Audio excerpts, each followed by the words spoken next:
ارزقنا شفاعة الحسين اللهم ارزقنا زيارة الحسين اللهم ارزقنا محبة الحسين اللهم ارزقنا زيارة الحسين. یہی دعا یہی. اعوذ باللہ من الشیطان الرجیم. بسم اللہ الرحمن الرحیم. الحمد للہ رب العالمین بارئ الخلائق اجمعین الذي لم يلد ولم يولد ولم يكن له كفوا أحد. الصلاة والسلام على أشرف الأنبياء والمرسلين حبيبنا وحبيب إله العالمين الذي سمي في السماء أحمد وفي الأرضين بأبي القاسم محمد.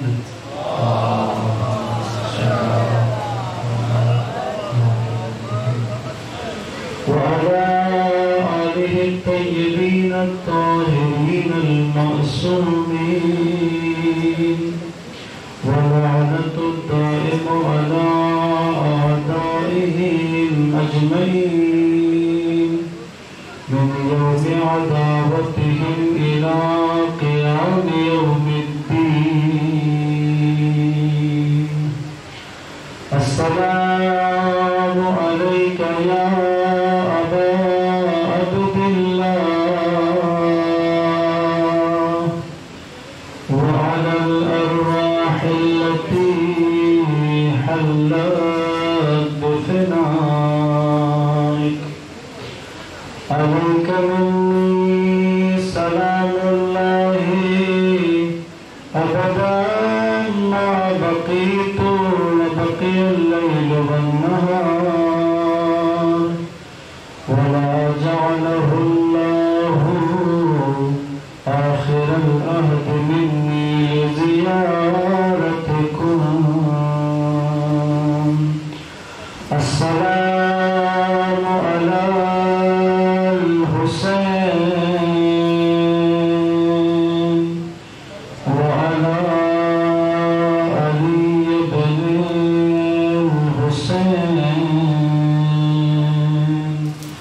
وعلى أولاد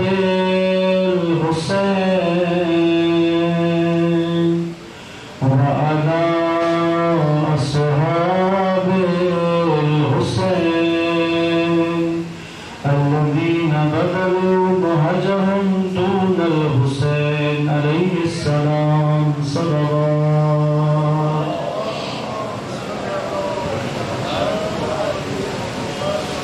سب سے پہلے بارگاہ رب العزت میں دست دعا ہے کہ خدا ہماری اس عبادت کو اپنی بارگاہ میں قبول فرمائے. ہمیں سزاداری کا بہترین سے بہترین اجر عنایت فرمائے. سید الشہداء کے عزاداروں میں ہمیں محشور فرمائے. بانیان مجلس کا اہتمام کرنا، آپ سب کا تشریف لانا، ہمارا حاضر ہونا خدا اس پرسے کو سید کائنات کے حضور قبول فرمائے. آپ تمام مومنین مومنات کی دعاؤں کی قبولیت، اسی طرح جتنے مومنین مومنات نے ہم سے التماس دعا کہی ہے سب کے لیے دعا کروں کہ خدا سب کے مشکلات کو آسان فرمائے، تکلیفوں کو دور فرمائے، پریشانیوں سے نجات عطا فرمائے، گناہوں کی مغفرت فرمائے. ان میں سے جو مریض ہیں ان کو شفاء کامل و عاجل نصیب فرمائے. جو بے اولاد ہیں انہیں اولاد عطا فرمائے. جو بے گناہ اسیر ہیں ان کو خدا رہائی نصیب فرمائے. جو مقروض ہیں ان کے قرض ادا فرمائے. رزق میں وسعت و آمدن میں اضافہ فرمائے. انہوں نے زمان کے ظہور میں خدا تعجیل فرمائے. فرمائے، ہمیں مولا کے آبان و انصار میں شمار فرمائے، رہبر معظم کی عمر دراز فرمائے، آیت اللہ سیستانی و دیگر مراجع کو صحت و سلامتی عطا فرمائے۔ عالم اسلام میں جہاں کہیں باطل کے خلاف، کفر کے خلاف مسلمان برسر بیکار ہیں، خدا ان کی مدد و نصرت فرمائے، ان کو فتح و کامرانی نصیب فرمائے، دشمنان اسلام اور اہل بیت کو نیست و نابود فرمائے۔ تمام دعاؤں کی قبولیت کے لیے اور مجلس اعضاء کی قبولیت کے لیے مل کر خاندان زہرا پر درود پڑھے گا بآواز بلند۔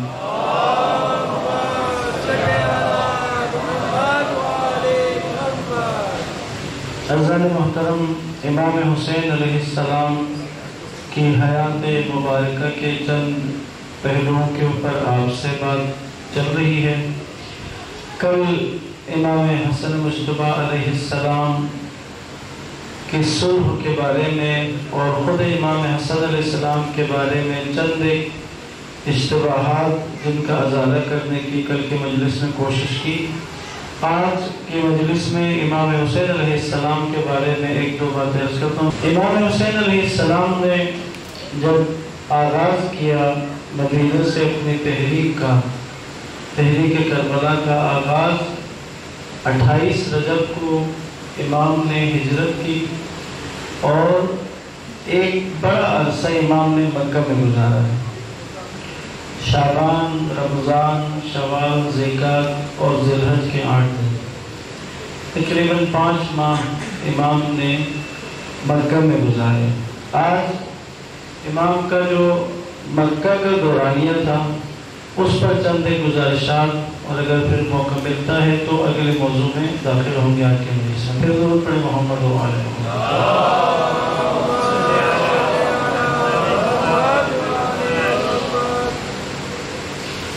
مکہ خانہ کعبہ کی موجودگی کی وجہ سے زمین پر ایک مرکزی حیثیت رکھتا رہا الہی ادیان کے لیے۔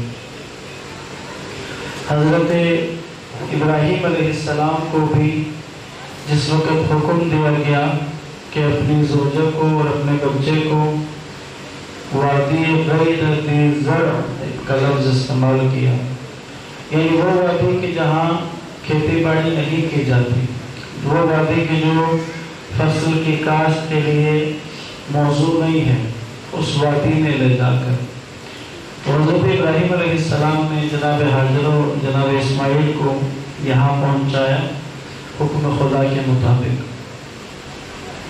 خانہ کعبہ کے بارے میں ایک بات عموماً کہ خانہ کعبہ کو تعمیر کس نے کیا، کہتے ہیں حضرت ابراہیم اور اسماعیل علیہ السلام نے، جبکہ ابراہیم اور اسماعیل علیہ السلام نے جو کام کیا وہ خانہ کعبہ کی دیواروں کو بلند کرنے کا کام ہے، جو قرآن میں پہلے پارے کے اندر خداوند تعالیٰ نے ارشاد فرمایا اس کے مطابق کعبہ پہلے سے موجود تھا۔ خود کعبے کی موجودگی کے بارے میں نوح علیہ السلام کے دور کے بعد بھی جڑتی ہے کہ اس زمانے میں بھی کعبہ موجود تھا۔ تو بس ابراہیم علیہ السلام اور اسماعیل علیہ السلام نے اس کی دیواروں کو بلند کیا ہے۔ اس کے بعد کعبے کے لیے اور اس شہر کے لیے ابراہیم علیہ السلام کی دعا یہ تھی کہ اس کو امن کی جگہ قرار دیں۔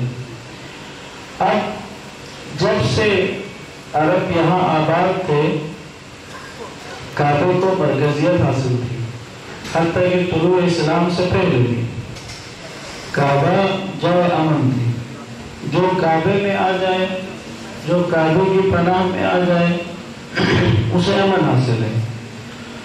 اور پھر طلوع اسلام کے بعد حج کے جو احکامات ہیں، جس طرح محرم کے لیے جو احکامات ہیں، آپ حرم کے اندر کسی جانور کو بھی نہیں مار سکتے، تو مچھر نہیں مار سکتے، مکھی کو نہیں مار سکتے، حتیٰ اگر گھاس ہو تو اسے نہیں اکھاڑ سکتے۔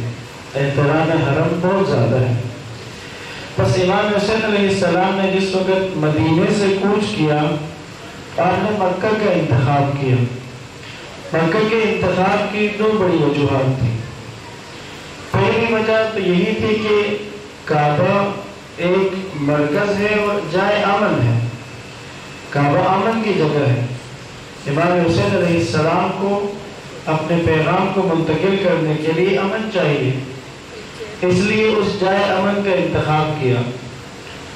دوسرا جو موضوع تھا وہ مرکزیت والا تھا۔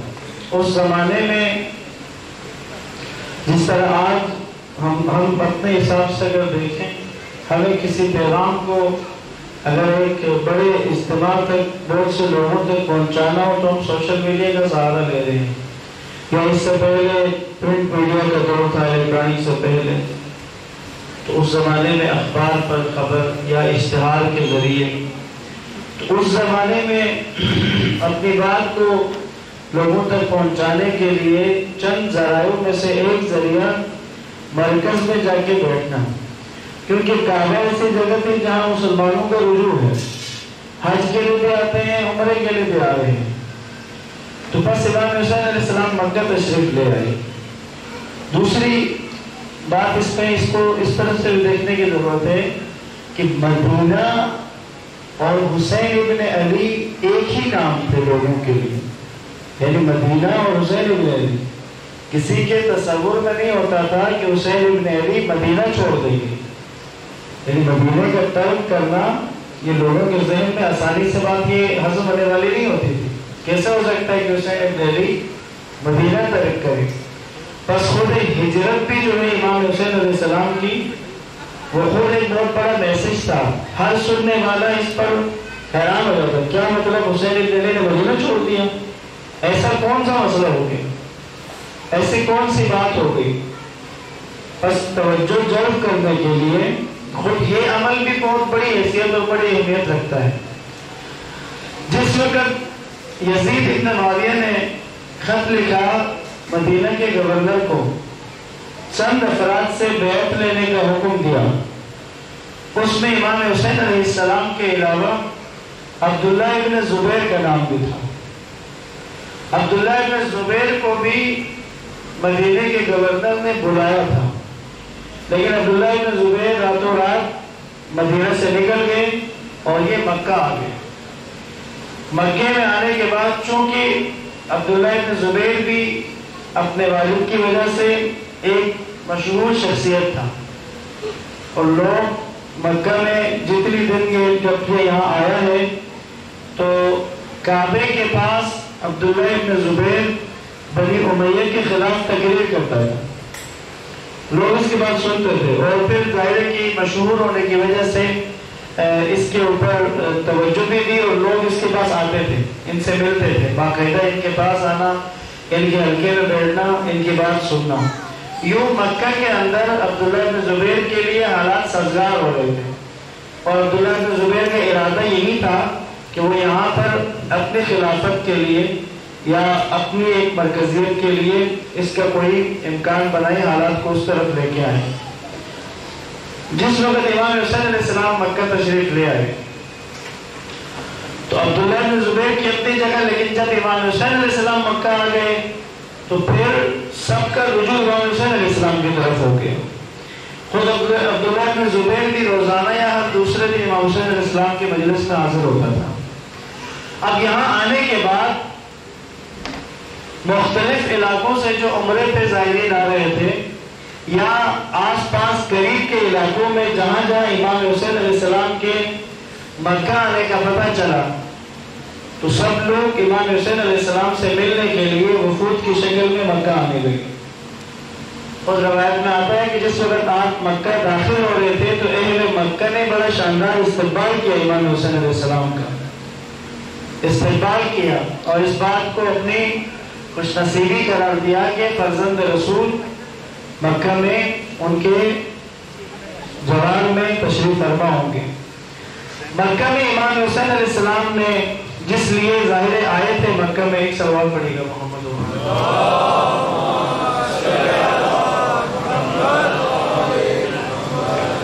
اپنا پیغام عالم اسلام تک منتقل کرنا، اور وہ جیسا کہ عرض کیا مدینہ سے آ جانا یہ خبر بھی بہت بڑی تھی عالم اسلام کے لیے۔ کوفہ میں جب اس بات کا پتہ چلا کہ امام حسین علیہ السلام نے مدینہ چھوڑ دیا ہے اور مکہ آ گئے ہیں. تو وہ جو خطوط والا سلسلہ تھا کوفہ کے لوگوں کے خطوں کا، وہ اس خبر کے بعد شروع ہوا کہ انہوں نے کہا کہ امام حسین مدینہ چھوڑ کے مکہ آ چکے ہیں، تو اس لیے انہوں نے خطوط لکھنا شروع کر دیے اور امام حسین علیہ السلام کو کوفہ کی طرف دعوت دی.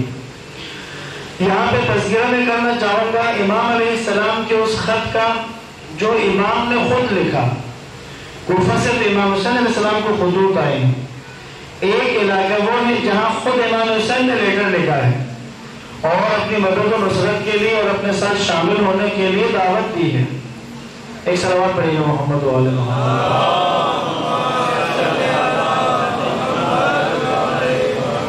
یہ بصرہ کا علاقہ ہے، یہ بھی عراق کا ایک بڑا مرکز تھا.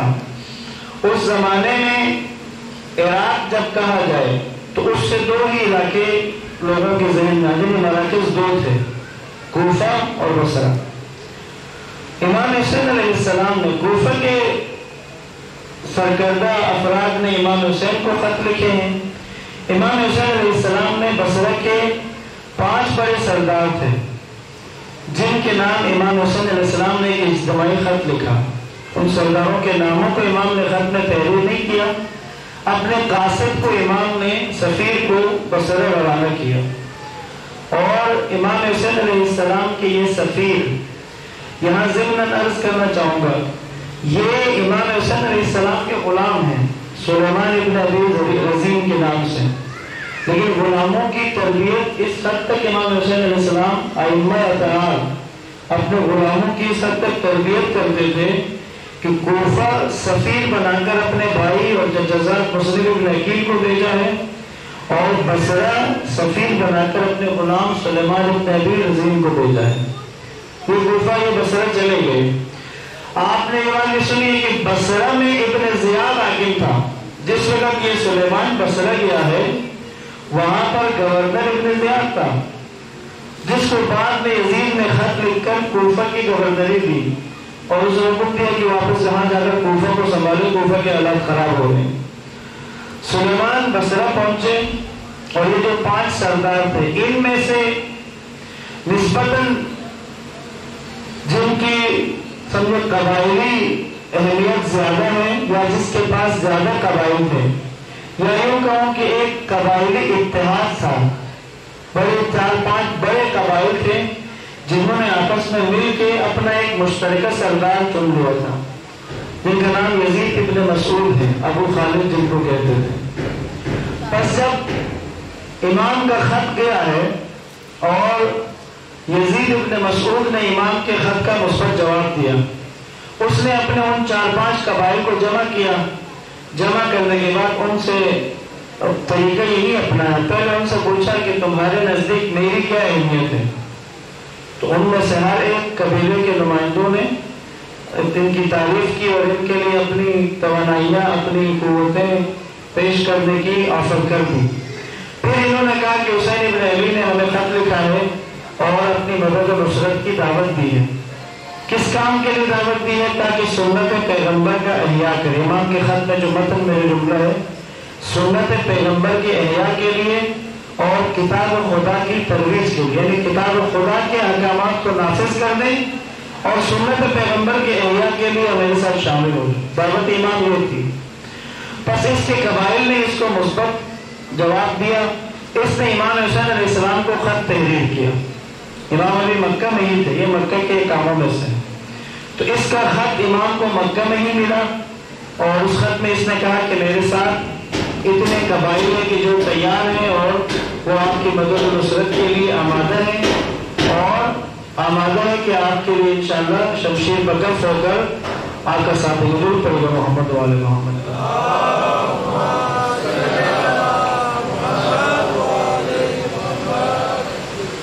اس کے بعد کچھ دیگر سردار تھے، بعض میں سے بعض خوفزدہ تھے ابن زیاد کی وجہ سے، تو کچھ مثبت جواب کسی نے نہیں دیا.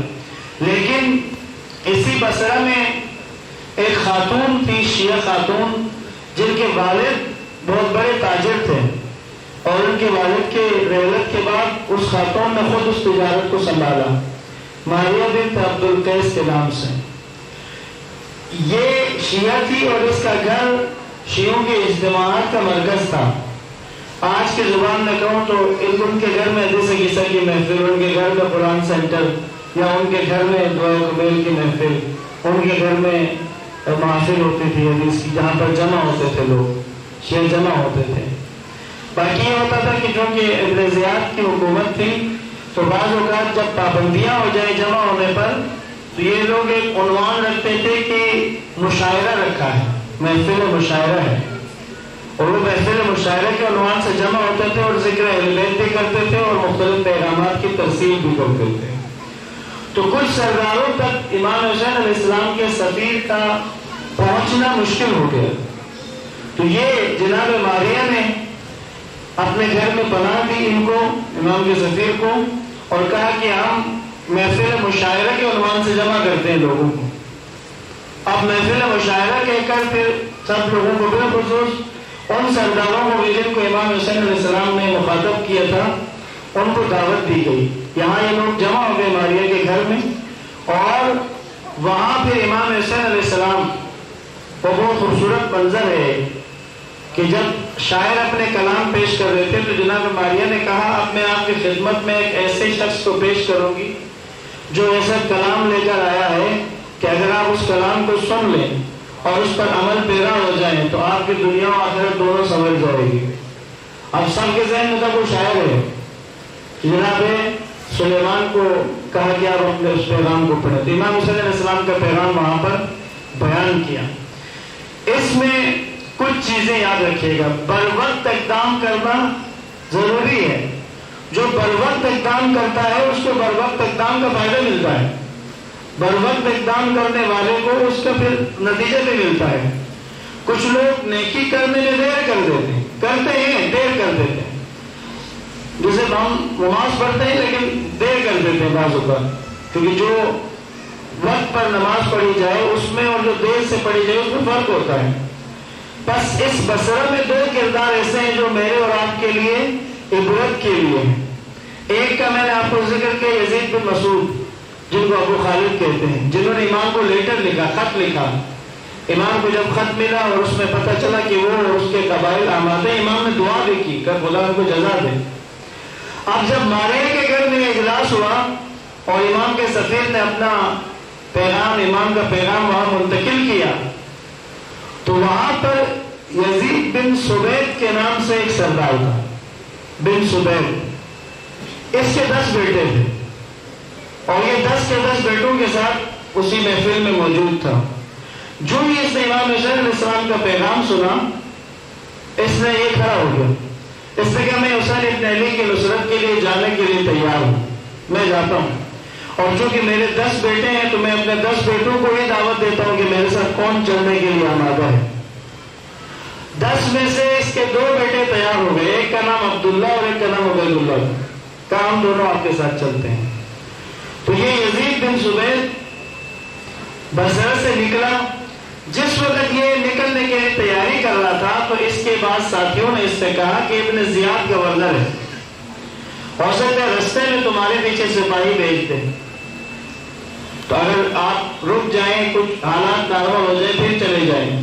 تو کہا نہیں، دیر نہیں کروں گا، اگر میں نکلوں گا پھر راستے میں دیکھوں گا جو ہوتا ہے دیکھ لیا جائے گا. نکل پڑا اور یہ جب مکہ پہنچا تو امام حسین علیہ السلام 8 ذی الحجہ کے بعد کا دن تھا. امام مکہ سے نکل کے وادی ابتہ کی طرف جا چکے تھے. تو یہ گیا ایک جگہ، اس نے وہاں پڑاؤ ڈالا، پھر سے وہاں کا پتہ چلا امام کی جگہ کا ایگزیکٹ لوکیشن کا. تو یہ اپنے پڑاؤ سے امام حسین کی جانب چلا گیا. اس کی اہمیت سمجھیے گا. امام حسین کو خبر ملی کہ بصرہ سے یزید بن سبیت اپنے 2 بیٹوں کے ساتھ آیا ہے. کہتے امام حسین علیہ السلام اپنے پڑاؤ والی جگہ سے اس کی جگہ پر آ گئے اس سے ملنے کے لیے. یہ امام سے ملنے کے لیے جا چکا تھا، یہ وہاں گیا، امام اس کی جگہ پہنچ چکے تھے. امام یہاں پہنچے، پتہ چلا وہ آپ کی طرف گیا ہے. امام نے اسی کے مقام پر بیٹھ کر اس کا انتظار کیا. جب یہ واپس، جب وہاں پتہ چلا کہ امام اس کی طرف گئے ہیں، دوڑ کے آیا، جلدی پہنچا، امام حسین علیہ السلام کے پاس حاضر ہوا. اس کی آنکھوں میں آنسو تھے.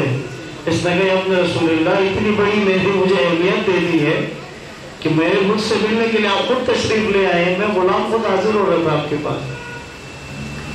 یہ ہے بر وقت اقدام کرنے والا، یہ پہنچ گیا اور امام کے ساتھ رہے اور شہدائے کربلا میں سے شامل ہیں. یہاں پہ ابو خالد یزید بن مسعود نے انتظار کیا کہ عبید اللہ کا مسئلہ ذرا حل ہو جائے تو پھر کچھ کرتے ہیں. عبید اللہ جس وقت کوفہ شفٹ ہو گیا، کوفہ چلا گیا، اس کے بعد اس نے اپنے ساتھ افراد کو لیا. لینے کے بعد یہ بصرہ سے نکلا، کافی تعداد میں اس کے ساتھ لوگ تھے. امام حسین علیہ السلام سے ان کی مسرت کے لیے بصرہ سے نکلے، لیکن ابھی یہ رستے میں ہی تھے، انہیں خبر مل گئی کہ امام حسین علیہ السلام 10 محرم کو کربلا میں شہید ہو چکے ہیں. پھر یہ لوگ وہاں سے واپس آ گئے. بر وقت اقدام ضروری ہے. بہت سارے لوگ نیکی کرنے کے خواہاں ہوتے ہیں، بہت سارے لوگ مومن ہوتے ہیں، اچھے ہوتے ہیں، نیک ہوتے ہیں، لیکن کچھ کام ایسے ہیں جو بر وقت کرنے کی ضرورت ہوتی ہے. اس میں ٹال مٹوڑ یا اس کو دیر کرنا یا اس کو پوسٹپون کرنے سے پھر فضیلتیں ہاتھ سے نکل جاتی ہیں، پھر انسان فضائل سے، فضیلتوں سے محروم ہو جاتا ہے. جس طرح بن سبیت اور اس کے بیٹے اس فضیلت کو پا گئے بر وقت اقدام کرنے کی وجہ سے، لیکن یزید بن مسعود کے ساتھ جتنے لوگ آئے انہوں دیر کر دیے، نہیں پہنچ سکے. صلوات پڑھیے گا محمد و آل محمد.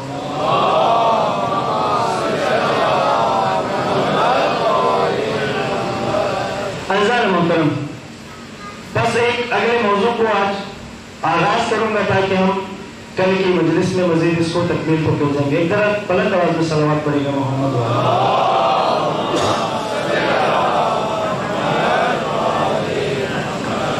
جیسا کہ عرض کیا تھا کہ ہم ان حالات کو، ان مسائل کو بیان کریں کہ ایسی کیا مشکل آ گئی، ایسا کیا ہو گیا تھا کہ وہ معاشرہ جو رسول خدا صلی اللہ علیہ وآلہ وسلم نے تیار کیا، پھر مولا علی علیہ السلام کے 4.5 سال 6 مہینے، امام حسن علیہ السلام کے 5 سال پھر معصوم افراد کی حکومت میں وہ معاشرہ رہا ہے. وہ معاشرہ اتنی پستی تک اتنی جلدی کیسے چلا گیا کہ حسین ابن علی کو صحرائے کربلا میں قتل کر دیا، شہید کر دیا اور آپ کے جنازے کو پامال کیا. پھر اہل بیت کے گھرانے کے پیغمبر کے نواسیوں کو قیدی بنا لیا.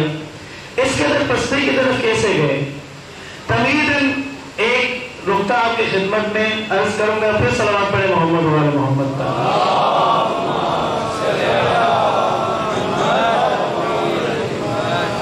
عزیزان محترم، ابتلا 2 طرح کی ہوتی ہے. آزمائش جو ہے یہ 2 طرح سے، دونوں ابتلا ہے. ایک دفعہ آزمائش ہوتی ہے تنگی اور مشکل کے ساتھ، یعنی انسان کسی تنگی کا شکار ہوتا ہے، کسی مشکل کا شکار ہوتا ہے، کسی تکلیف میں ہوتا ہے، اس تکلیف کے ذریعے، اس مشکل کے ذریعے اس کی آزمائش ہوتی ہے. یہ بھی آزمائش ہے. ایک دفعہ آزمائش تنگی اور مشکل کے ذریعے نہیں ہوتی، ایک دفعہ آزمائش اکرام و انعام کے ذریعے ہوتی ہے. نعمتوں کا انبار ہے، آسائش ہے، آسانیاں ہیں، لیکن ہے یہ بھی ابتلا.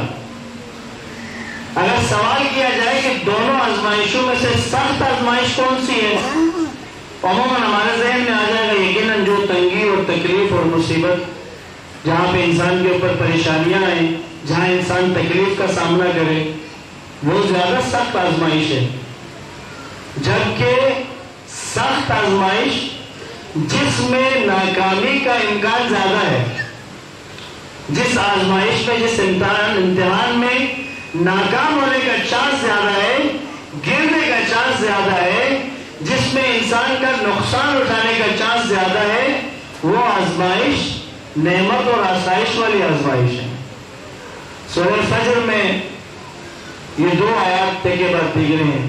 فَأَمَّا الْإِنسَانُ إِذَا مَا ابْتَلَاهُ رَبُّهُ فَأَكْرَمَهُ وَنَعَّمَهُ فَيَقُولُ رَبِّي أَكْرَمَنِ. جب ہم انسان کو آزماتے ہیں، جب ہم اس کو آزمائش، ابتلا ہے یہ بھی، جب ہم اسے ابتلا میں ڈالتے ہیں اور اسے تکریم دیتے ہیں، عزت دیتے ہیں، اسے نعمت دیتے ہیں، تو وہ خوش ہوتا ہے، اس آزمائش میں خوش ہوتا ہے. اور اس کا موقف کیا ہوتا ہے ربی اکرمن، میرے رب نے بڑی میری عزت کر دی، میرے رب نے مجھے بڑی عزت دی ہے، میرے رب نے مجھ پر بڑا کرم کیا ہے، مجھ پر میرے رب کا بڑا کرم ہے، شکر ہے۔ اور اللہ فرماتا ہے کہ اور جب ہم اس کی ابتلا کرتے ہیں فقدر علیہ رزق، اور اس کا رزق ذرا کم کر دیتے ہیں، اس کو ذرا تنگی میں ڈالتے ہیں، اس کو ذرا مشکل میں ڈالتے ہیں، فیقول ربی اہانن، اس وقت کہتے ہیں میرے رب نے تو میری بےزتی کر دی، میرے رب نے تو مجھے مصیبت میں ڈال دیا، مجھے تو مشکل میں ڈال دیا۔ عزیزان محترم، جس کی آزمائش، توجہ رکھیے گا، جس کی آزمائش مصیبت اور تکلیف کے ذریعے ہو رہی ہے، مبارک ہو اسے، چھوٹی آزمائش ہے، ناکام ہونے کا چانس کم ہے، کامیابی کا چانس زیادہ ہے، کیونکہ جب تکلیف آتی ہے، مصیبت آتی ہے تو انسان چاہے نہ چاہے خدا کو یاد کرتا ہے۔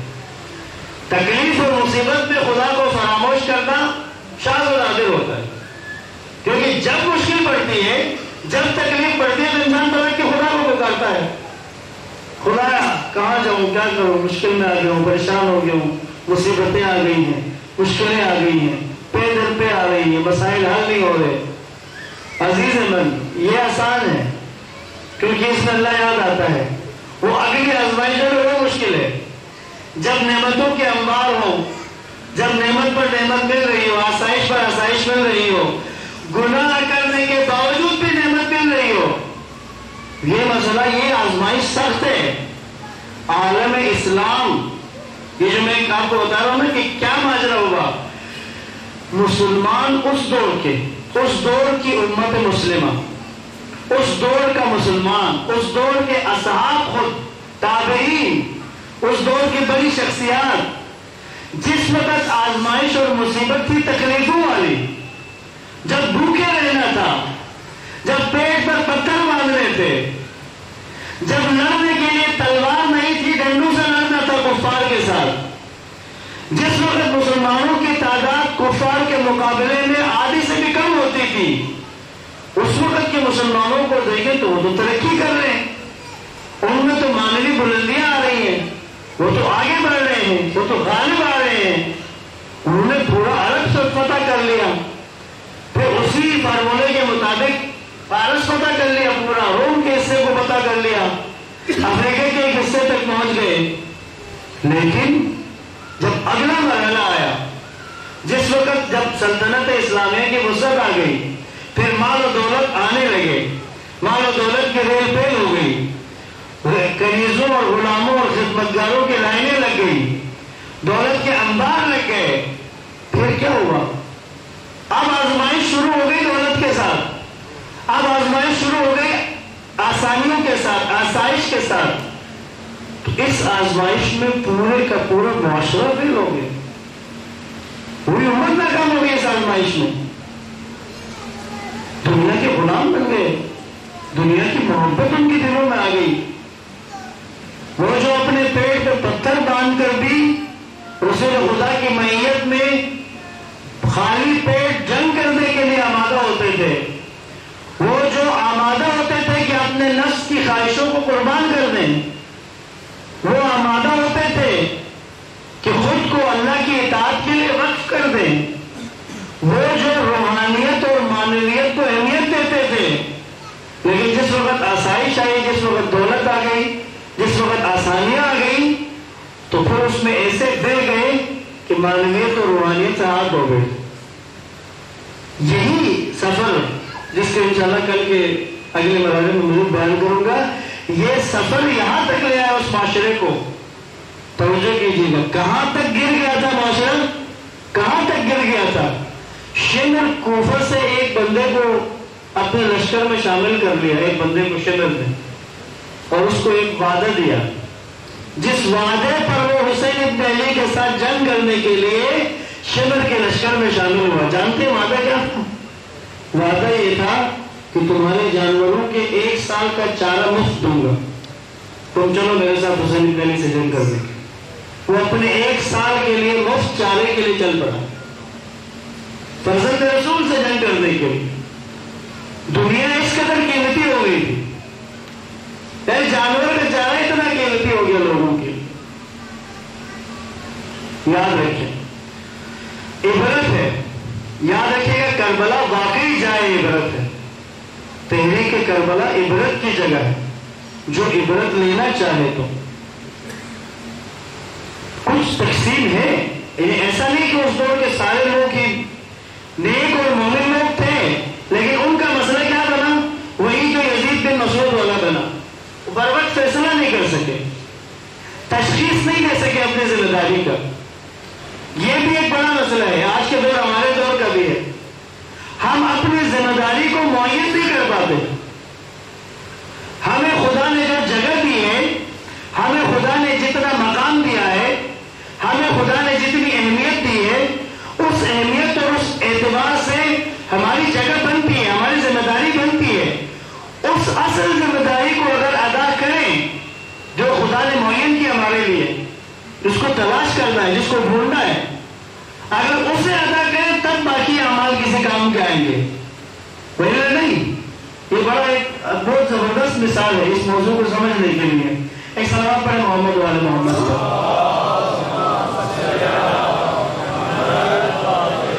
ایک گاؤں کا پیش نماز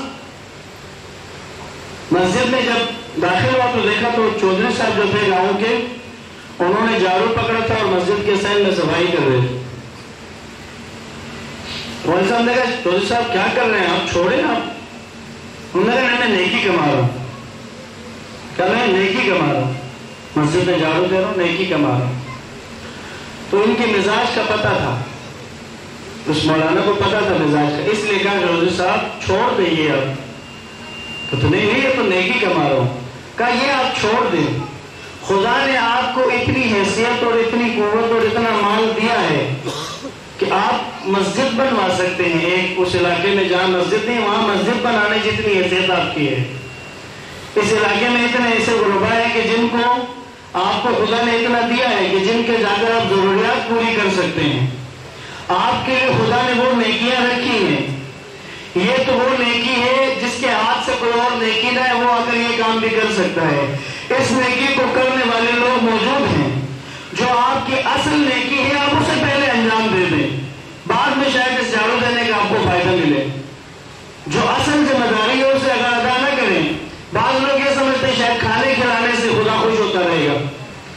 خمس دو نہ دو، لوگوں کو رہا خدا نے کھانے کھلاؤ، اچھے اچھے کھانے کھلاؤ، لوگوں کے پیٹ بھرو، واجب اپنا ادا کرو نہ کرو. ہو سکتا ہے کہ آپ کے ذمہ خدا نے کوئی بڑا کام رکھا ہو جس کو آپ تلاش ہی نہیں کرنا چاہتے. تو یہ اس زمانے کے بہت سارے نیک مومن حقیقی انداز میں، یعنی عبادت گزار لوگ تھے، قرآن شناس لوگ تھے، جانتے تھے، لیکن ان سے غلطی کیا ہوئی؟ وہ اپنی اصل ذمہ داری کو پہچان نہیں پائے. ورنہ حج پر کتنے لوگ آئے تھے؟ امام حسین علیہ السلام جہاں مکہ میں موجود تھے. امام حسین علیہ السلام کو اپنی ذمہ داری کا پتہ تھا. آپ حج چھوڑ کے بھی نکل گئے، حج کو ترک کرنا پڑا امام کو، کیونکہ اس سے واجب تر کام کو انجام دینا تھا. مدینہ میں رہنا، رسول خدا کی قبر اطہر کی زیارت کرنا، اس سے بڑھ کر نیکی کیا ہے؟ لیکن حسین ابن علی کے لیے اس سے بڑا کام انجام دینا تھا، اس سے واجب تر کام کو انجام دینا ضروری تھا. لہذا اپنی ذمہ داری کو، اپنے فریضے کو مولانا حسین نے تشخیص دی، بر وقت تشخیص دی. اور جن جن لوگوں نے امام حسین علیہ السلام کے ساتھ شامل ہو گئے، امام کی صدا پہ لبیک کہا، یہ بھی ان ذلیل لوگوں میں سے تھے جنہوں نے اپنی ذمہ داری کی تشخیص دے دی، سمجھ گئے کہ ہماری ذمہ داری کیا بنتی ہے، نکل کے آ گئے. ورنہ برین حمدانی کو کیا ضرورت تھی؟ وہ آرام سے کوفہ میں، انہیں سید القراء کہا جاتا تھا، کوفہ میں ان کے ہاتھ چومتے تھے لوگ، کیونکہ وہ کوفہ کے سب سے بڑے قاری تھے، سب سے بڑے قرآن کے استاد تھے کوفہ کے. تو برین حمدانی کوفہ میں رہتے، آگے حسین ابن علی کے پاس. کیوں؟ کیونکہ شناخت رکھتے تھے، جانتے تھے کہ اصل ذمہ داری کیا ہے میری. آج کے دور کا میرا اور آپ کا بھی ایک بہت بڑا مسئلہ ہے اس دور کی طرح. ہم اپنی اصل ذمہ داری کو نہیں پہچان پاتے، نہیں سمجھ پاتے، اور اپنی توانائیوں کو، اپنی صلاحیتوں کو اور اپنے وسائل کو بعض اوقات ایسی جگہوں پہ خرچ کر بیٹھتے ہیں، زور لگا بیٹھتے ہیں، بعد میں جا کے کسی نتیجے پر نہیں پہنچیں گے.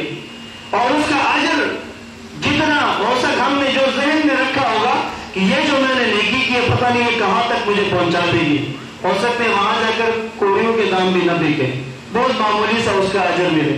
اور اگر اس وقت انسان حیرت سے سوال کرے خدا پسینے بہا دیے میں نے، پتہ چلے گا تمہاری اصل ذمہ داری وہ تھی، تم نے اصل وہ کام کرنا تھا، تم کسی اور جگہ لگے ہوئے تھے. لہذا آج انشاءاللہ کل اس کو مزید کھولوں گا کہ اس چیز کو پہچاننے کی ضرورت ہے، ورنہ کیا ہوگا وہی جو 61 ہجری میں ہوا. بڑے بڑے نامور نام، بڑے بڑے نام عالم اسلام کے، بڑے نام، ہمارے لیے بھی قابل احترام نام، حتیٰ بنی ہاشم کے بڑے بڑے نام نہیں دے پائے اپنی ذمہ داری کی تشخیص، نہیں سمجھ پائے، اور اس فضیلت سے، اس اہمیت سے، اس معراج سے رہ گئے کہ جو اگر چلے جاتا، جو بھی اس وقت گیا اس نے اس معراج کو، اس عروج کو پا لیا جو شہدائے کربلا کے لیے خدا نے مقرر کی ہوئی تھی. اللہ اکبر، یا رسول اللہ، یا علی،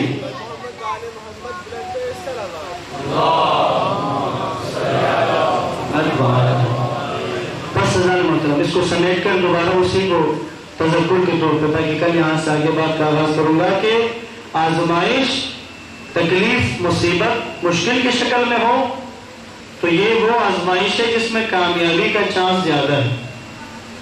یعنی جس کو خدا نے اس والی مصیبت میں ڈالا ہے نا، اس کا مطلب یہ ہے کہ خدا تمہیں ناکام نہیں دیکھنا چاہتا، خدا تمہیں اس آزمائش میں کامیاب دیکھنا چاہتا ہے. اسی لیے کہا جاتا ہے روایات میں، جس وقت خدا اپنے مومن بندے سے خوش ہوتا ہے تو اس پر کوئی تکلیف ڈال دیتا ہے، کیونکہ تکلیف وہ آزمائش ہے جس میں کامیابی کا جو ریشو ہے وہ 70 to 90% ہے، اور آسائش والی جو آزمائش ہے اس میں کامیابی کا امکان کم رہ جاتا ہے، بہت کم ہو جاتا ہے، مشکل ہوتی ہے.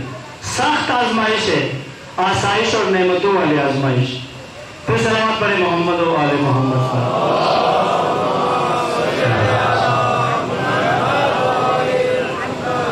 عزیزان محترم، آج ذکر کریں گے امام حسین علیہ السلام کے اس بیٹے کا کہ جسے شبیہ رسول کہا جاتا ہے، رسول اللہ کی شبیہ. حضرت علی اکبر کے بارے میں چند باتیں میں چاہوں گا کہ ذکر مصائب کے آغاز میں کہہ دوں. جتنے ہمارے اکابرین ہیں، یعنی اگر آپ اس کو 2 حصوں میں تقسیم کریں، پہلے حصے میں ان اکابرین کو رکھیں جو سب سے پہلے شیخ کلینی ہو، شیخ مفید ہو، جو بڑے ہیں. پھر آپ دوسرے مرحلے پہ رکھیں کہ جو بعد کے، جنہوں نے دین کے معاملے میں جن کی رائے اتھینٹک ہو سکتی ہے، جن کی رائے کو اہمیت دی جاتی ہے. تو حضرت علی اکبر کے بارے میں بہت سارے مسائل ایسے ہیں، بہت ساری باتیں ایسی ہیں، جیسا کہ میں نے بیچ میں ایک مجلس میں آپ سے ذکر کیا تھا. بعض اوقات ممبر سے اگر کوئی ضعیف روایت پڑھ دی جاتی ہے، لیکن اگر وہ کوئی شاعر اس کو نوحے میں ڈال دے، مرثیے میں ڈال دے، ماتم کے نوحے میں ڈال دے، تو پھر وہ لوگوں میں اتنی رائج ہو جاتی ہے کہ اگر اس پر بات کریں تو پھر جو حقیقی روایت پیش کر رہے ہیں تو عوام نے کہاں قبول کرنا، کیونکہ وہ تو نوحہ سن چکے ہیں، وہ تو شاعر نے جو لکھ دیا تھا اس کو سن چکے ہیں، اس کو اپنا عقیدہ بنا چکے ہوتے ہیں. حضرت علی اکبر، علی اکبر، امام حسین علیہ السلام نے اپنا جو بیٹا پیدا ہوا اس کا نام علی رکھا، علی اکبر، علی اوسط، علی اصغر. تو علی رکھا، کسی نے سوال بھی کیا کیونکہ وہ دور بھی ایسا تھا، کیونکہ مولا علیہ السلام پر سب و شتم کر رہے تھے بنو امیہ. مولا حسین سے پوچھا گیا کہ آپ نے ہر بیٹے کا نام علی رکھا ہے؟ امام نے کہا اگر میرے 1000 بیٹے ہوں تب بھی سب کا نام علی رکھوں گا، سب کا نام علی رکھوں گا. علی اکبر، اکبر بڑے کو کہتے ہیں، یہ تو سادہ سی بات نہیں ہے. علی اکبر کہیں تو بڑے والا علی. پھر امام زین العابدین کا نام بھی علی ہے، جنہیں علی اوسط کہا جاتا ہے، یعنی درمیانے والے علی. اور علی اصغر ہم سب کہتے ہیں، یعنی چھوٹا علی، بڑا علی، چھوٹا علی، درمیانے والی منزلہ. امام زین العابدین علیہ السلام کی عمر مبارک کربلا میں 23 سال تھی. علی اوسط 23 سال کا ہے، علی اوسط 23 سال کا ہے. اور علی اکبر جو کہ نوحے میں لکھا گیا 18 سال کا ہے تو 18 سال کا ہے، یعنی علی اوسط 23 سال کا ہے اور علی اکبر 18۔ یہ آج میں پڑھ رہا تھا، ایک پرانی کتاب مجھے ملی 1968 میں چھپی ہوئی کتاب ہے، اس کا ایک نسخہ کہیں سے کل اسی دن کی مناسبت سے کہیں سے PDF اس کی مجھے ملی، تو اس میں انہوں نے ایک تجزیہ لکھا، وہ درست لگ رہا تھا۔ کہتے ہیں کہ عربی میں سامان 8 کو کہتے ہیں، س م الف نون، سامان 8 کو، سامان کے بعد عشر لکھتے تو 18 بنتا ہے، عین شین اور رے، عشر لکھے تو 18 بنتا ہے، آگے یہ نون لگا دیں 20، سامان 20 کے تو 28 بنتا ہے۔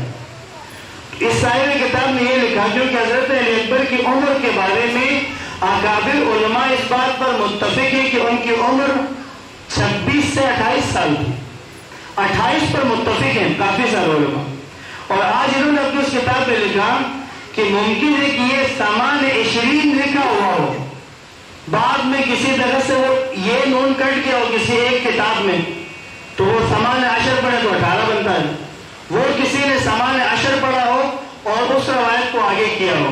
لیکن ابھی بھی آپ ہماری کوئی بھی مقتل کی کتاب بڑی کتابوں میں سے اٹھا کر دیکھیں، حضرت علی اکبر کی عمر مبارک وہ 26 سال سے 28 سال تک کی عمر بیان کی جاتی ہے، چونکہ 18 سال اور پھر غیر شادی شدہ ہونا اور پھر وہ نوحے جو بنائے گئے اور جو جتنے بھی شعراء نے لکھے صحرا باندھنے کی خواہشیں اور وہ ساری چیزیں، یہ چونکہ وہ 18 سال کو سامنے رکھ کے کیا گیا ہے، وَإِلَّا حضرت علی اکبر کی عمر مبارک علماء کے مطابق اور جتنی تحقیق کی یہی سمجھ میں آتی ہے کہ وہ 28 سال 26 سال کی عمر کے اور امام حسین علیہ السلام کے بڑے بیٹے ہیں، تو علی اکبر ہے۔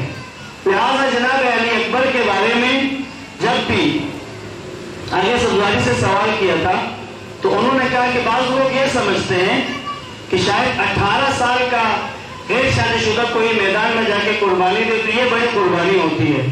پھر انہوں نے مثال سے سمجھایا، ایک ایسا جوان جو جاتا ہے جس کی بیوی بچے نہ ہوں، بس وہ میدان میں جا کے جہاد کرتا ہے، قربانی دیتا ہے، تو اس کے لیے داغ، اس کا داغ اس کے والدین کے، فقط والدین کے دلوں پہ ہے۔ اس کا قربان ہونا زیادہ جگہ رکھتا ہے یا اس جوان کا کہ جس کی بیوی ہو، بچے ہوں اور وہ اپنے بچوں کو، بیوی کو چھوڑ کر پھر وہ میدان میں جا کر قربانی دیتے ہیں، اس کے اپنے دل میں اپنے اولاد بھی تو ہے، یقیناً اس کا درجہ بڑا ہوتا ہے، لیکن چونکہ جیسا کہ عرض کیا مزاج ہمارا شعراء کے کلام کے حساب سے جو ذہن بنتا جائے گا اسی کو پھر عقیدہ بنا لیتے ہیں، اور بعد میں جب اس کے مخالف کوئی چیز آ جائے تو وہ سمجھ میں نہیں آتی۔ لہٰذا حضرت علی اکبر کی ذات یقین کیجیے گا ایک اس قدر بڑی شخصیت حضرت علی اکبر کی، اگر انسان باور کرے تو سمجھ میں آتی ہے کہ کتنی بڑی شخصیت ہے۔ ایک صلوات پڑھیں محمد و آل محمد۔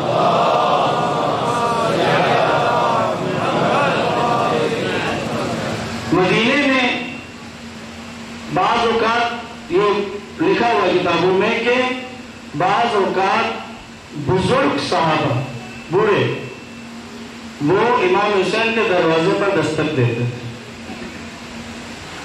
اور کہتے تھے آج ہمیں رسول خدا کی بہت زیادہ یاد آ رہی ہے، رسول خدا کے چہرے انور کی زیارت کرنا چاہتے ہیں، حسین آپ کا اکبر بالکل رسول خدا جیسا ہے، ہمیں اکبر کی زیارت کرا دیں۔ مدینے کے بازاروں میں کہا جاتا ہے کہ جس وقت بالکل پیک کا جب رش ہوتا ہے، جب کاروبار ہوتا ہے، لوگ خریداری کر رہے ہیں، دکاندار چیزیں بیچ رہے ہیں، لوگ خرید رہے ہیں، کہ ایسے موقع پر اگر حضرت علی اکبر بازار سے گزرے کہتے یہ خریداری رک جایا کرتے تھے، لوگ مڑ مڑ کر حضرت علی اکبر کو دیکھا کرتے تھے، کام چھوڑ کر اکبر کو دیکھا کرتے تھے، کیونکہ شبیہ رسول ہے۔ ایک دفعہ تو ہوتا ہے کہ کوئی خطیب کہہ دے، کوئی تقریر میں کوئی جملہ کہہ دے کہ یہ رسول اللہ جیسا ہے، ایک دفعہ ہے امام وقت کہے، یہ وقت کا امام حجت خدا، امام وقت جب کوئی بات کرتا ہے تو امام کی بات میں مبالغہ نہیں ہوتا، امام کی بات عین حق ہوتی ہے۔ اور امام حسین نے علی اکبر کے بارے میں کہا ہے صورت میں سیرت میں اور گفتار میں بالکل رسول اللہ جیسا ہے. صورت رسول خدا کے خاندان سے ہے. صورت تو آتی ہے خاندانوں میں، لیکن یہ جو کہا نا سیرت بھی رسول اللہ جیسا ہے. یعنی اگر 61 ہجری میں کسی نے اگر سیرت رسول خدا کو مجسم شکل میں دیکھنا ہے تو علی اکبر کو دیکھتے. یعنی کوئی یہ دیکھنا چاہے نا رسول خدا بولتے کیسے تھے، علی اکبر کو دیکھ لے. کوئی دیکھنا چاہے رسول خدا مہمانوں سے کیسا سلوک کرتے تھے، علی اکبر کو دیکھ لے. کوئی دیکھے رسول خدا پانی کیسے پیتے تھے، علی اکبر کو دیکھے. بس یہی وجہ تھی صبح عاشور مولا نے علی اکبر سے کہا بیٹا آج اذان تم دو، شاید کہ یہ سننے والے جب تمہاری اذان سنیں تو ان کو اندازہ ہو کہ کن سے مقابلہ کرنے کے لیے آئے ہیں. علی اکبر ایک اونچی جگہ پر کھڑے ہو گئے اور اذان شروع کر دی. اللہ اکبر. اکبر کی اذان گونجی. یزید کی فوج میں اس کا اثر کیا ہوا کیا نہیں ہوا نہیں معلوم، لیکن حسین کے خیموں سے رونے کی آواز شروع ہو گئی. زینب کے کانوں میں جب علی اکبر کی آواز آتی ہے کہ صبح عاشور علی اکبر نے اذان دی، آج اکبر کی آخری اذان سن رہے ہیں، اس کے بعد اکبر کی زبان سے اللہ اکبر دوبارہ نہیں سنا جائے گا. بس اکبر نے اذان دی صبح عاشور. عزیزان، امام حسین علیہ السلام جس وقت سب اصحاب شہید ہو گئے، اب بنی ہاشم کا آغاز تھا. سب سے پہلے بنی ہاشم کا جو ہی آیا، حضرت علی اکبر نے شب عاشور یہ کہا تھا. میں نے روایت پڑھی کہ جناب زینب رات کے کسی پہر جب باہر آئی شب عاشور اپنے خیمے سے، تو انہوں نے حضرت عباس کے خیمے میں بنی ہاشم کے جوان جمع تھے. بی بی نے سنا حضرت عباس کے خیمے میں، سنا حضرت علی اکبر کہہ رہے تھے اے بنی ہاشم کے جوانوں، یہ جو اصحاب آئے ہیں ہمارے مہمان ہیں، یاد رکھنا کہ ہمیں چاہیے کہ ہم ان سے پہلے قربان ہوں، اور یاد رکھنا سب سے پہلے میں اپنی جان قربان کروں گا. اصحاب نے صبح اجازت نہیں دی، اور ظاہر میں نے عرض کیا تھا جو جتنی دیر سے جائے گا وہ اتنا ہی پیاس برداشت کرے گا، اسی لیے مولا حسین نے اجازت دے دی کہ پہلے اصحاب جائیں گے. بس اکبر کی جب باری آئی، اصحاب کے بعد جب بنی ہاشم کا آغاز ہوتا ہے، علی اکبر بابا کے پاس آئے. کہتے جس وقت اکبر آ رہے تھے، شیخ مطہری نے ایک جملہ لکھا ہے، یہ مقتل کا جملہ ہے. ابھی اکبر بابا کے قریب نہیں آئے، دور سے آ رہے ہیں. جو امام حسین نے دیکھا نا اکبر آ رہا ہے، ظاہر ہے اکبر اجازت لینے آ رہا ہے. مقتل کا جملہ کیا ہے؟ فَنَظَرَ إِلَيْهِ نَظَرٌ آئِسٌ. امام حسین نے بڑی مایوس ہوئی نظروں کے ساتھ علی اکبر کو دیکھا، ایسے کہ جیسے آخری دفعہ دیکھ رہے ہوں. علی اکبر قریب آئے، کہا بابا مجھے اجازت دیں گے کہ میں جاؤں؟ کہا اکبر چلے جاؤ، قربان جاؤں میں مولا حسین آپ کی سخاوت پر. کوئی بھی اگر اجازت مانگتا ہے تو اسے روکتے ہیں، اسے اجازت نہیں دیتے آسانی سے. ارے اپنا لال جب آئے نا بابا اجازت دے گا، بیٹا اجازت دے جاؤ. پس ایک جملہ کہا اکبر ذرا بہنوں اور پھوپھیوں سے مل لو ایک دفعہ جا کر، تاکہ چہرے رسول کی آخری دفعہ زیارت کر لیں. اکبر آئے حضرت زینب کے خیمے میں. خبر چلی گئی تھی، سب کو پتا تھا علی اکبر جا رہے میدان میں، حضرت زینب سے ملنے آئیں گے، سب کو اندازہ تھا. سب بیوی زینب کے خیمے میں جمع ہو گئے. اکبر خیمے میں داخل ہوئے، سلام کیا بہنوں کو پھوپھیوں کو، کہا مجھے اجازت ہے میں جاؤں. ایک دفعہ کوہرام دفعہ ہو گیا. کہا علی اکبر جب نانا کی یاد آتی تھی تمہارا چہرہ دیکھ لیتے تھے، تمہارا چہرہ دیکھ کر تو یہ کربلا کی تپتی ریت بھی محسوس نہیں ہوتی تھی. اکبر ابھی تم جا رہے ہو، ہم کیسے رسول خدا کی زیارت کریں گے؟ عزادارو، علامہ شاہ الوادی ایک جملہ لکھتے ہیں، کہتے ہیں اب اکبر نے اجازت چاہی اور واپس نکلنے کے لیے خیمے کے اس پردے کی طرف منہ کیا. کہتے اکبر جب بھی نکلنا چاہتے تھے تو کوئی خاتون کھینچ کے واپس لے جاتی تھی. کبھی زینب نے کھینچا، کہا اکبر پھر ذرا چہرہ دکھا.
امام جعفر صادق علیہ السلام فرماتے ہیں جس وقت اکبر کی مسائل سنو تو ایسے گریہ کرو جیسے بوڑھی ماں جوان بیٹے کی لاش پہ گریہ کرتی ہے.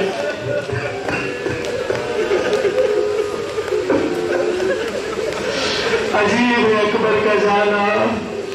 عقاب نام کا گھوڑا تھا, سوار ہو گئے گھوڑے پر, چل پڑے. ایک عالم دین کہتے ہیں اکبر جب گھوڑا چلتے ہوئے آگے گئے, ایک جگہ جا کر گھوڑے کو دوڑانا چاہا تو اکبر کو ایسا لگا جیسے کوئی نقاب پوش بیوی اکبر کو روک رہی ہے. اکبر ذرا پیچھے تو دیکھو مڑ کے. ایک دفعہ اکبر نے جب مڑ کے دیکھا تو دیکھا مولا حسین پیچھے پیچھے آ رہے ہیں. اکبر نے پریشان ہو کر کہا بابا کہاں آ رہے ہیں؟ کہا اکبر جوان بیٹے کا جانا بوڑھے باپ کے دل پر کیا اثر کرتا ہے تجھے نہیں معلوم.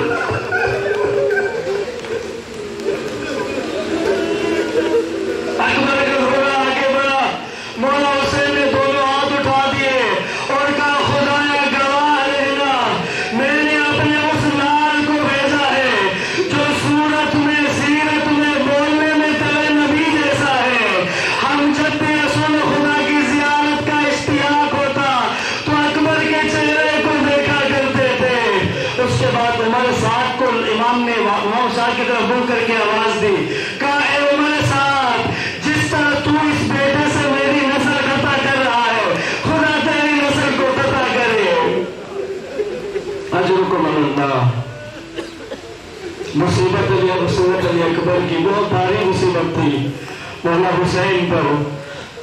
جیسا کہ عباس کے جنازے پہ کہا تھا نا انکسرت ظہری, کہ حسین کی کمر ٹوٹ گئی ہے.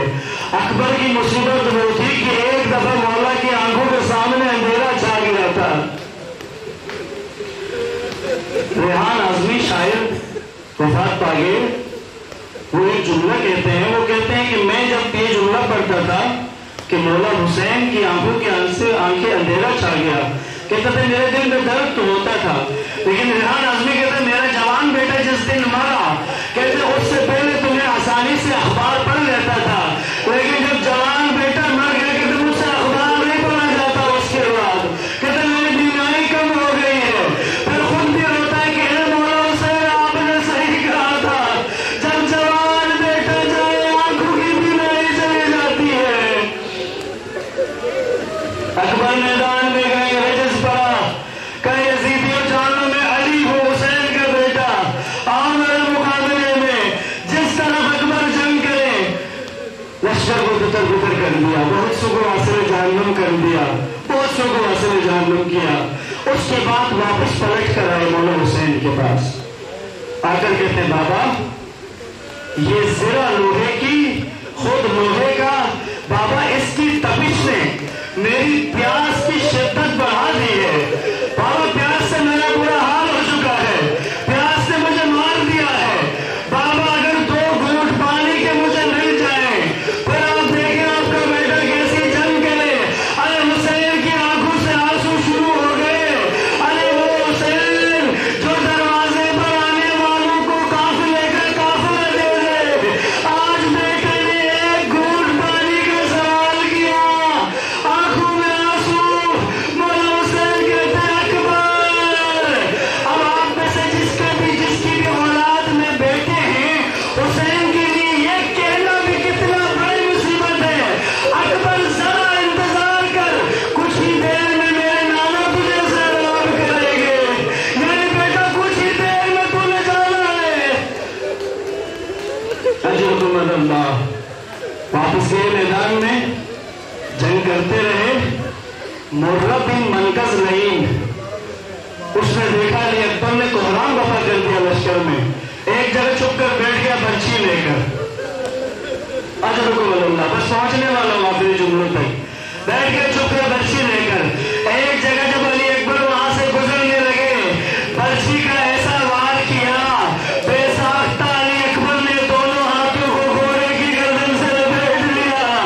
ارے گھوڑا سمجھا شاید آگے بڑھنے کا اشارہ ہے, اشکیلا کے اندر گھس گیا. اب جب دشمنوں کے بیچ میں علی اکبر کا گھوڑا گھسا, کسی نے تلوار ماری, کسی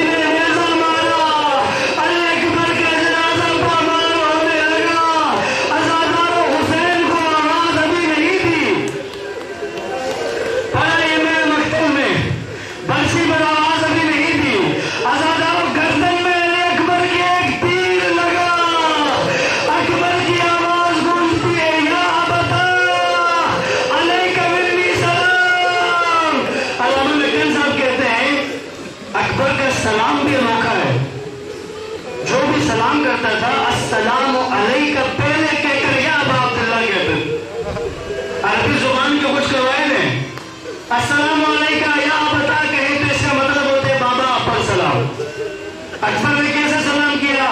یا ابتا علیکہ منی سلام. یہ والا سلام پتہ ہے کب کیا جاتا ہے عرب میں؟ جب کسی کو دور سے کہنا ہو نا سلام، یعنی آنے کی ضرورت نہیں ہے، میں دور سے سلام کر رہا ہوں. اکبر کے دل میں باپ کی محبت کتنی ہے، کہتے ہیں بابا آنے کی ضرورت نہیں ہے، علیکہ منی سلام، اور میرا دور سے ہی سلام قبول کرے. ارے حسین آئے بیٹے کے جنازے پر، جس جگہ اکبر کے جنازہ قریب، مولا حسین گھوڑے سے اتر گئے. قریب سے اتر گئے، بس دو جملے جوان بس اتر گئے. مولا حسین بیان کر دوں بیان، ہمت ہے سن لو. دیکھا میرے مولا نے یزیدیوں کے جنازے میں بکھرے ہوئے ہیں. اب مولا نے دیکھا آنکھوں سے اکبر نظر نہیں آ رہا. آواز دی یا بنے این انت، علی اکبر کہاں ہو؟ چند لمحوں بعد اکبر کی صدا آتی ہے، بابا کیا دکھائی نہیں دے رہا؟ قدموں میں تو ہوا اب گئے. حسین بیٹھ گئے، اکبر کو سینے سے لگا لیا، اکبر کو سینے سے لگا لیا،